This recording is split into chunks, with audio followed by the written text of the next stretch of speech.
নমস্কার বন্ধুরা, আজকে আমি দই চিংড়ি রান্না করব। সব কিছু গুছিয়ে নিয়েই চলে আসছি, একবারে মশলা টশলা সব একদম রেডি করে রান্নাঘরে যাচ্ছি, রান্না করব। সামনে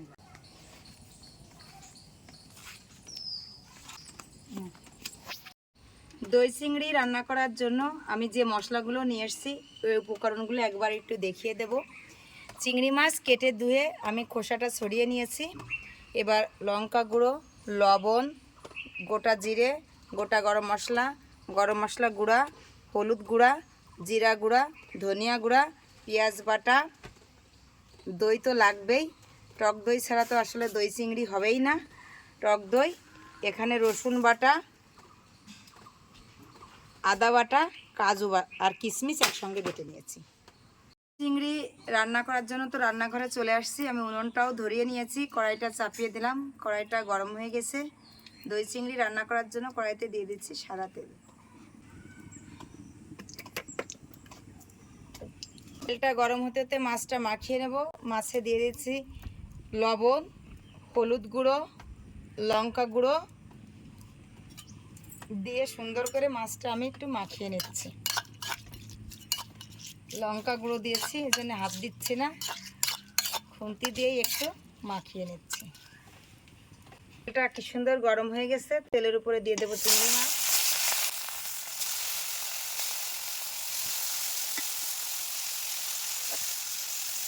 মাছটা আমার ভাজা হয়ে গেছে, এবার তুলে নিচ্ছি।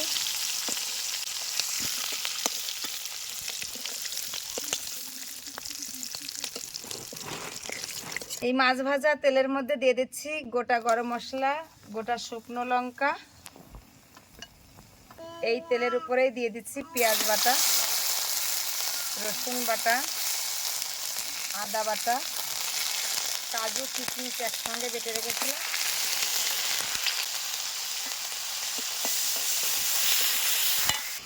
সব গুঁড়ো মশলা একসঙ্গে করে আমি একটা পেস্ট বানিয়ে নেব দই চিংড়ির জন্য। দিয়ে দিচ্ছি লবণ, লঙ্কা গুঁড়ো, হলুদ গুঁড়ো, গরম মশলা গুঁড়ো, জিরে গুঁড়ো। এই পেস্ট বানানোর জন্য দিয়ে দিচ্ছি জল।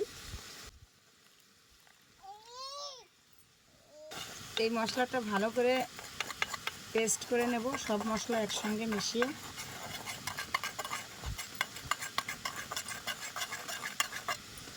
এর মধ্যেই দিয়ে দিচ্ছি দই, ফেটিয়ে রাখা টক দই। দই চিংড়ির মেন উপকরণ কিন্তু টক দই। পেঁয়াজ রসুন আমার সব কষা হয়ে গেছে, এবার এই মশলাটার মধ্যে দিয়ে দিচ্ছি।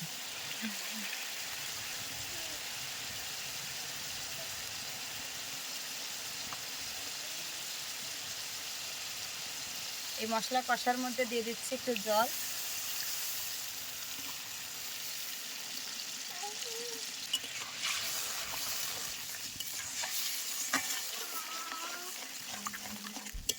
মশলা দিয়ে ভালো করে নাড়াচাড়া করে নিচ্ছি। মশলাটা কিন্তু ভালো করে নাড়তে হবে তেলের উপরে দিয়ে, না হলে কাঁচা গন্ধ থাকলে কিন্তু ভালো হবে না। এই দেখুন মশলায় কি সুন্দর তেল ছেড়ে দিচ্ছে।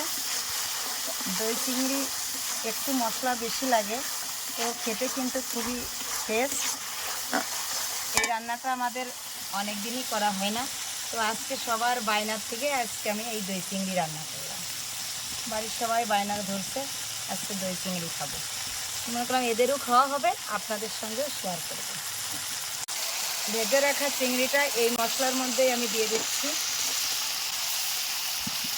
দিয়ে মশলার সঙ্গে সুন্দর করে একটু নাড়াচাড়া করে মিশিয়ে নেব।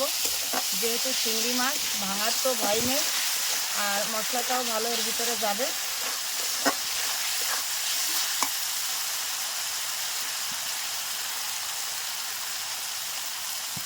দই চিংড়িতে কিন্তু বেশি ঝোল দেওয়া যাবে না, আমি সামান্য একটু ঝোল দিচ্ছি শুধু মাছটা সিদ্ধ হওয়ার জন্য।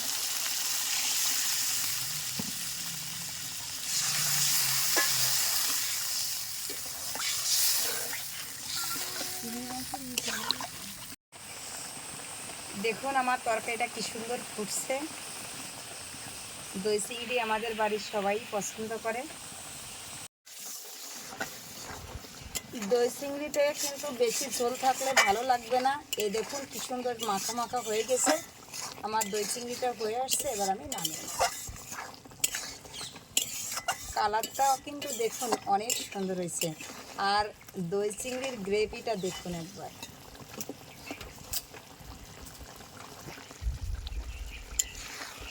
এটা কিন্তু আজকে আমি বাগদা চিংড়িতে দই চিংড়ি করলাম।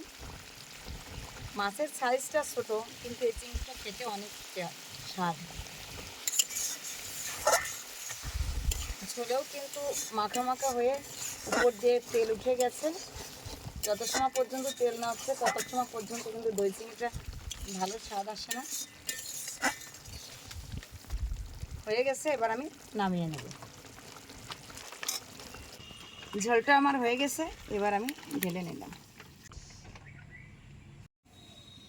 দই চিংড়ি খাওয়ার জন্য আমার ভাস্তি চলে আসছে।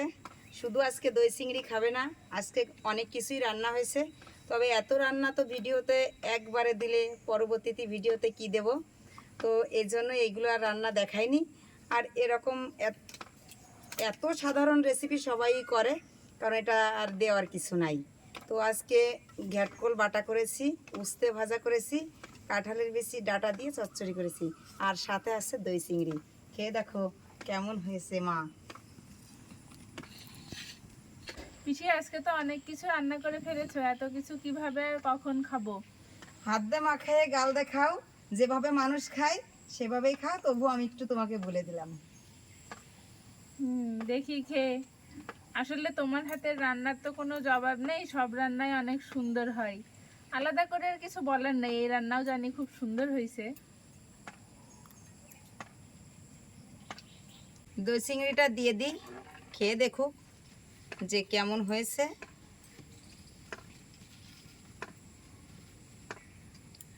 তুমি খাও, আমি আমার মতো কাজ করি, আমারও খুব খিদে পেয়েছে। ঠিক আছে, আমিও তুমিও খাবো। খেয়ে আসো তাহলে। দই চিংড়িটা আসলে অনেক সুন্দর হয়েছে। চিংড়ির সাইজটা আপনারা দেখতে পাচ্ছেন ছোট। আসলে বাগদা চিংড়িটা খুব বেশি বড় হয় না, কিন্তু এই মাছগুলো খেতে খুব অসাধারণ হয়। তো দই চিংড়িটা খেতে অনেক সুন্দর হয়েছে। আপনারা এভাবে বাড়িতে বানিয়ে খাবেন।